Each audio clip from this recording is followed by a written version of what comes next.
एक और भक्त की मैंने बात सुनी थी, वो घर में रहता, घर वाले उससे बड़े परेशान, क्योंकि वो कुछ नहीं करता था, केवल खाता था, बस खूब खाए और पड़ा रहे।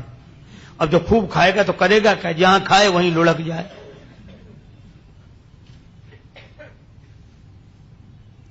घर वालों ने कहा निकल जाओ यहां से, 2-2.5 सेर खाते हो एक बार में बैठकर, काम कुछ करते नहीं। बेचारा अब जाए कहां। वो एक महात्मा दिखाई दिए मंदिर के बाहर बैठे।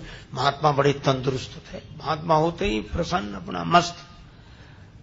उसने सोचा कि ये खूब खाते होंगे तब तो इतने तंदुरुस्त हैं, मोटे। गया, बोले महाराज, अब तब तक 2-4 उनके चेला निकले साधु, वो लोग भी ऐसे ही आ रहे। बोले यहां तो सब ऐसे ही ऐसे हैं। तो बोला महाराज हमको भी चेला बना लो। महात्मा बोले रहो। मंत्र दे दिया, तुलसी माला पहना दी, नाम रख दिया, काम कुछ नहीं, बस भगवान की पूजा आरती में खड़े रहा करो, राम राम किया करो। और पंगत बोले 2 समय होती, खूब प्रेम से करो। तो मैं 2 पंगत में, तुम 4 पंगत में बैठो, कोई हर्ज नहीं। उसको लगा ये बड़ा अच्छा, कुछ करना ही नहीं, खूब खाने को मिलना, मंदिर में ही रह गया। पर उसे क्या पता कि यहां भी मुसीबत आएगी। एक दिन सवेरे से कुछ बने ही नहीं, भंडार में सब ऐसे ही चूल्हे पड़े ठंडे, कुछ नहीं। महाराज आज कुछ बन नहीं रहा। अरे बोले तुम बताना, आज एकादशी है। तो बोले एकादशी का मतलब न कुछ बनेगा न कुछ मिलेगा। तो वो बोला हमको भी नहीं मिलेगा। बोले हाँ तुम्हें भी। बोले चेला बहुत हैं, उनसे कराओ, हमको काहे को। बोले नहीं वो तो करना ही पड़ेगा तुम्हें। तो बोले हमें अगर आज एकादशी करा दी तो हम तो द्वादशी देख ही नहीं पाएंगे, आज ही शाम तक समाप्त। महात्मा बोले भाई बहुत कठिनाई है महाराज, मैं भोजन के बिना नहीं रह सकता। महात्मा बोले तो आश्रम में तो बनेगा नहीं, तुम बना लोगे। अरे बोले मरता क्या नहीं करता, हम सब बना लेंगे। महात्मा बोले जाओ भंडार से सामग्री ले लो। अब उसने 2.5 सेर आटा, आलू, नमक, मिर्च, मसाला, घी, जो कुछ लेकर। महात्मा बोले देखो तुम वैष्णव हो गए हो, वैसे तो नहीं बनाना चाहिए भोजन, लेकिन चलो प्रसाद बुद्धि से ग्रहण करना, भगवान को भोग लगाना। ठीक है महाराज। जल्दी जल्दी में उसने सामान समेटा, कहा वहां जाना नदी किनारे, इस पेड़ के नीचे। हाँ पहुंच गया।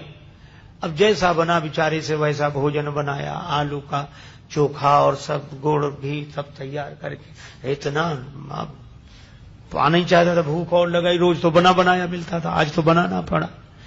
अब याद आया गुरुजी ने कहा था भगवान को भोग लगा लेना। अब कितना सरल, तुरंत बुलाने लगा, राजा राम आइए, प्रभु राम आइए, मेरे भोजन को भोग लगाइए।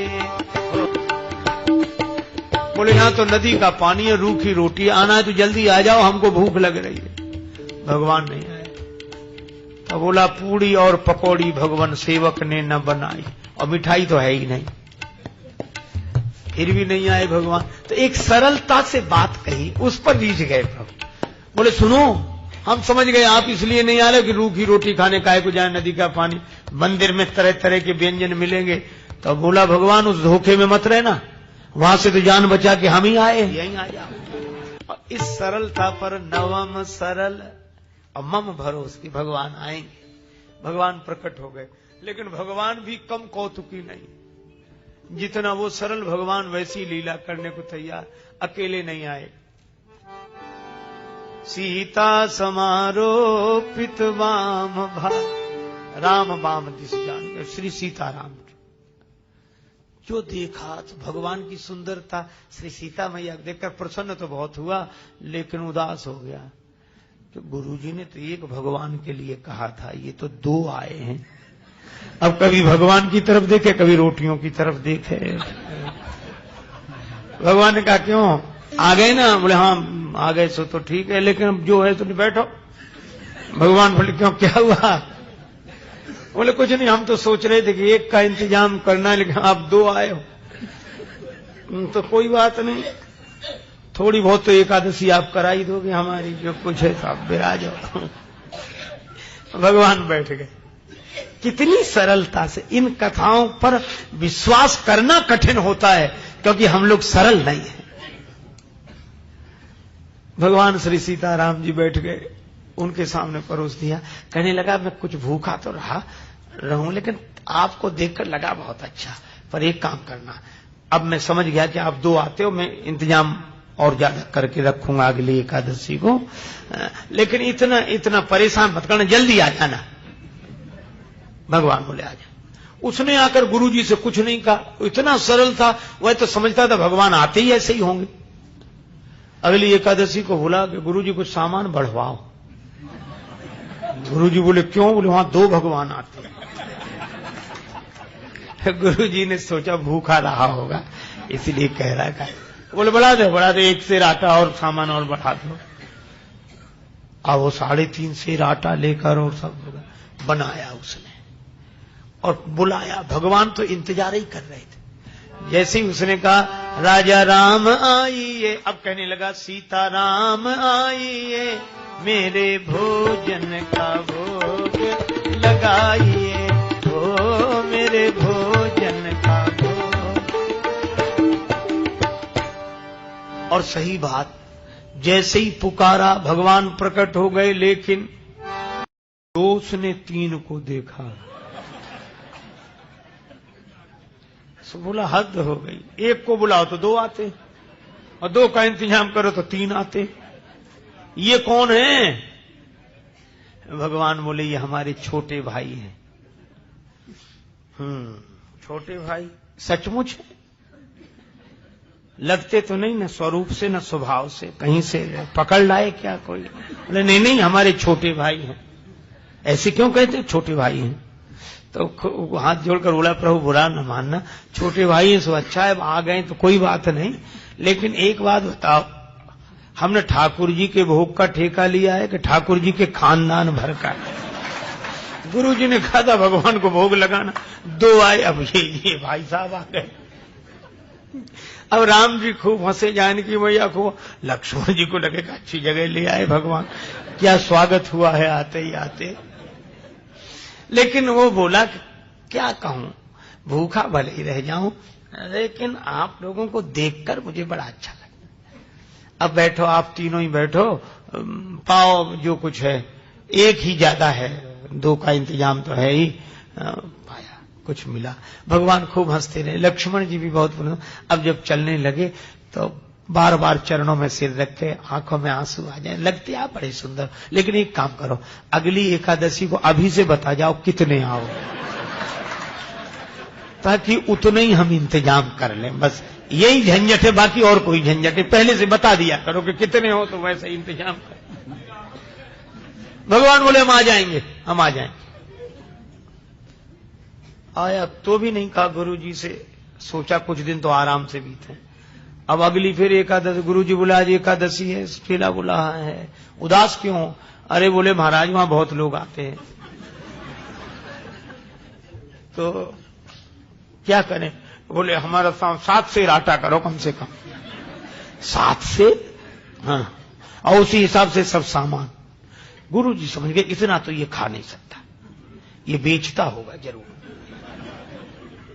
गुरु जी बोले 7 नहीं 8 सेर दे दो, ले जाने दे से, अब पीछे पीछे चलेंगे, देखते हैं क्या करता है। ले गया सारा सामान, पर ये भक्त भी बड़ा विचित्र, सरल आदमी। आज इसने सामग्री रख ली, भोजन बनाया नहीं, सोचने लगा पहले बुलाकर देख लूं कितने हैं, उस हिसाब से बनाऊंगा। भोजन बनाया नहीं और पहले ही बुलाने लगा, राजा राम आइए, सीता राम आई, लक्ष्मण राम आइए, मेरे भोजन का भोग लगाइए, हो मेरे भोजन का।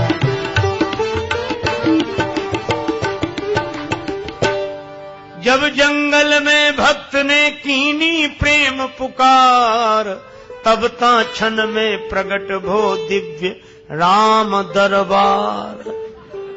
जो पुकारा तो भगवान श्री सीताराम जी, भरत जी, लक्ष्मण जी, शत्रुघ्न जी, हनुमान जी साहब, और जो इसने देखा सो बोला जय हो जय हो। लेकिन एक बात सुन लो, क्या?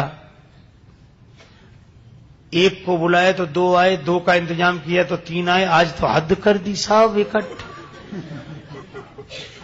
लेकिन हमारी भी बात सुन लो, क्या हमने भोजन बनाया ही नहीं, वो रखा सामान, सो बनाओ और खाओ।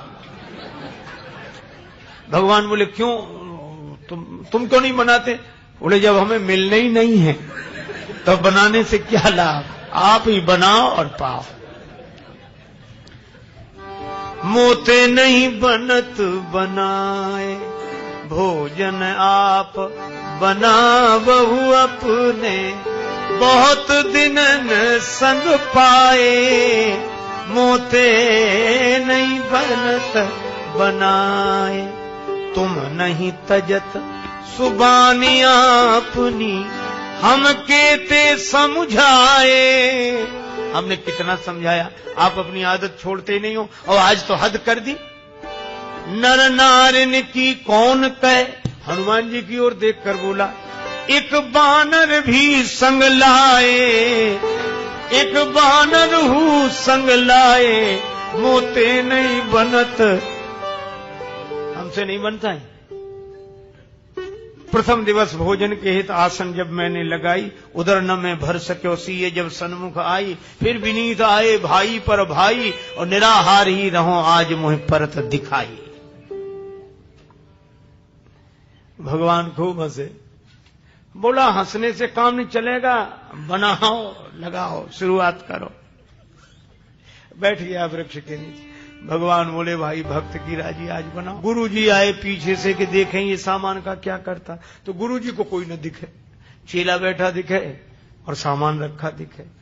गुरुजी आए, बच्चा क्या हो रहा है? बोले गुरुजी भले आए, देखो कितने भगवान मेरे पीछे लगा दिए आपने, इतने बैठे। गुरुजी बोले हमें तो कोई नहीं दिख रहा, सामान दिख रहा है, तुम दिख रहे हो। अब भगवान मुस्कुराए तो रोकर बोला कि ये दोहरी मुसीबत है, एक तो गुरुजी ने तो करा नहीं पाई, आज आपने हमारी पूरी एकादशी करा दी और उस पर भी गुरुजी को पता नहीं लगने दे रहे हो, इनको भी दिखो। भगवान बोले उन्हें नहीं दिखेंगे। क्यों नहीं दिखोगे? वो तो हमारे गुरुजी हैं, हम तो कुछ नहीं जानते, वे तो सब कुछ जानते हैं, इतने महान हैं। भगवान ने कहा इसमें कोई संदेह नहीं, तुम्हारे गुरु बहुत महान है, तुम्हारे गुरु बहुत योग्य विद्वान हैं, भजनानंदी हैं, फिर भी मैं उन्हें नहीं दिखूंगा, तुमको ही दिखूंगा। तुम पूरी तरह अयोग्य तो भी। क्यों, आखिर क्या बात है? बोले तुम्हारे गुरुजी में सब विशेषताएं हैं, लेकिन जितने सरल तुम हो वो सरल नहीं है, और मैं तो सरल के लिए सरलता से मिलता हूं। नवम सरल सब सन छलहीना। गुरुजी ने पूछा कि क्या बात है? तो चेला बोला भगवान ऐसे कह रहे हैं कि आप सरल नहीं हो। और गुरुजी को इस बात पर रोना आ गया कि सचमुच सब कुछ जीवन में मिला, लेकिन सरलता नहीं मिली, और जिससे भगवान मिलते थे वही नहीं मिला। और गुरुजी भाव विवल होकर रोने लगे तो भगवान प्रकट हो गए और उनको दर्शन दिया। भगवान तो इस सरलता पर रीझते हैं, इसलिए भगवान ने कहा नवम सरल सब सन छलहीना, मम भरोस ही हरस न दीना।